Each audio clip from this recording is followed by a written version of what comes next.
سبحان الله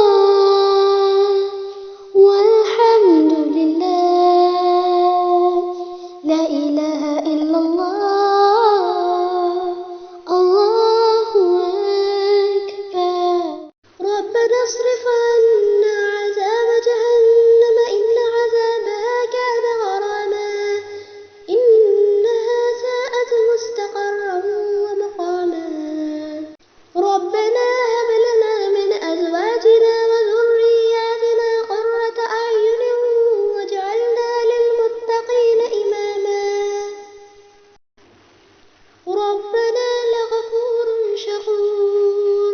ربنا وسعت كل شيء رحمة وعلما فاغفر للذين تابوا واتبعوا سبيلك وقهم عذاب الجحيم.